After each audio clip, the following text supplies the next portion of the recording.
Imagine being unable to detect a notebook on a white table, then putting on special goggles and suddenly reaching toward it.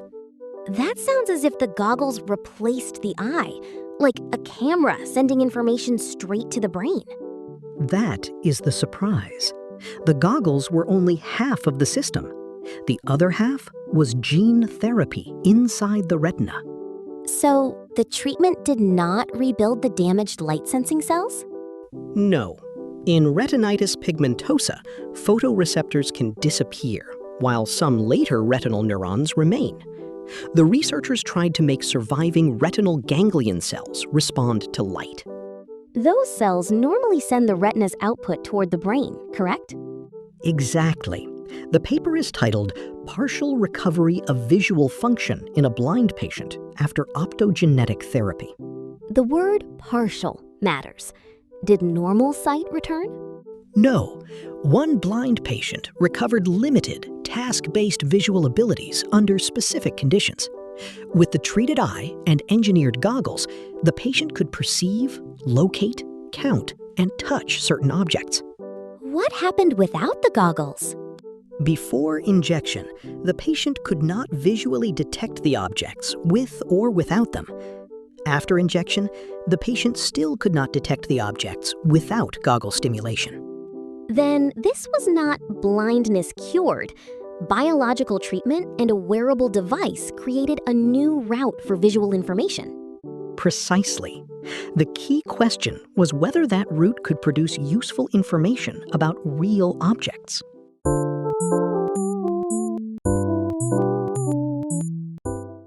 To understand the challenge, picture the retina as a layered information system, not a simple camera sensor. Light normally reaches photoreceptors first, beginning a chain that eventually sends signals through the optic nerve. Right. Retinitis pigmentosa is a neurodegenerative disease in which photoreceptor loss can progress to complete blindness.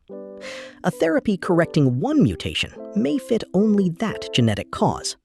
But this approach was described as mutation-independent. Yes, optogenetics introduces instructions for a light-sensitive protein into selected surviving cells. Here, an adeno-associated viral vector carried the protein ChrimsonR. So the researchers asked whether a later retinal cell could take on a new job. Exactly. Retinal ganglion cells normally transmit signals produced by earlier retinal layers. The therapy aimed to make those ganglion cells directly activatable by light. Why were goggles necessary once the cells became light sensitive? Because this was a combined system. The goggles detected local changes in light intensity and converted them into corresponding pulses projected onto the treated retina in real time. They translated the outside scene into a form the modified cells could use. Yes. The real research question was whether the treated retina, optic pathway, and brain could extract enough spatial information for the patient to find and interact with objects. That is more demanding than merely reporting a flash. Which is why the researchers tested object-guided behavior and recorded brain activity.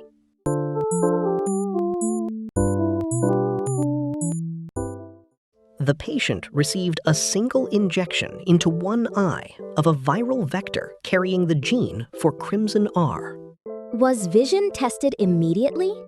No, the biological effect needed time, and using the goggles required training. The timeline included 19 visual training visits before the reported functional tests. What did the goggles do? A camera captured changes in the scene. A processing unit encoded them, and a projector in front of the eye delivered corresponding light patterns to the retina.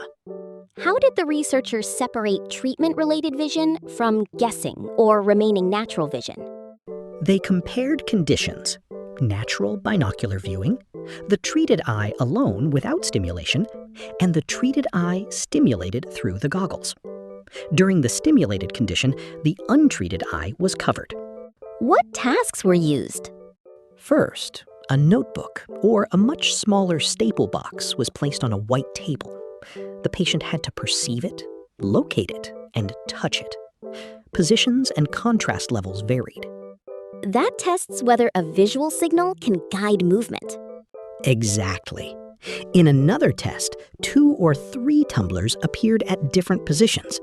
The patient had to perceive them, count them, and point toward them. Was behavior the only evidence? No. In a separate task, a tumbler was present or absent while multi-channel electroencephalography, or EEG, recorded brain activity. The analysis examined object-related signals over the visual cortex. So the method connected retinal engineering, observable performance, and cortical activity. That made the evidence stronger than a verbal report alone.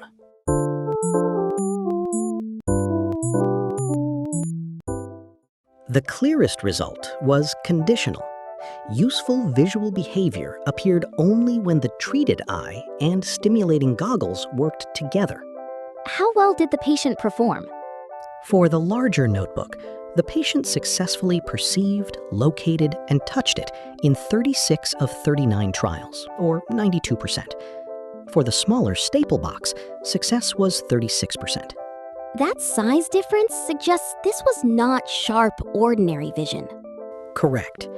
The system delivered enough information for some objects more reliably than others. In the multiple object task, the patient perceived, counted, and located the tumblers in about 58% to 63% of trials, depending on the outcome measured. Did contrast explain the results? Success was similar across the tested contrast levels. In the single object task, size had the clearer relationship with performance. And without goggle stimulation? The patient had no success detecting the test objects in the comparison conditions without it. The injection alone was not enough for these tasks. What did the EEG show? The recordings revealed object-related activity over the visual cortex. A decoder using the EEG signals classified whether the tumbler was present with 78% accuracy. So, behavior was accompanied by a measurable brain pattern linked to the object. Yes. Safety was followed through 84 weeks in this participant, with no ocular or systemic adverse events reported during those visits. Still, one patient's result cannot predict what every blind person would experience. Exactly. This was partial functional recovery in one case, not normal sight or a universal outcome.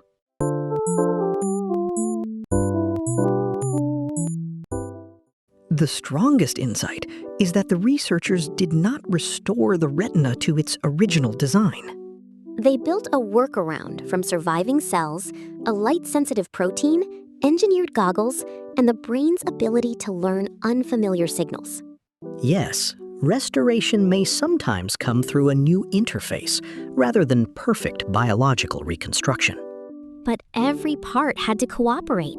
The vector, retinal ganglion cells, image processing, light projection, the optic pathway, and the brain. And the patient had to train. The useful unit was not the injection or headset alone, but the full biological, technological, and rehabilitative system.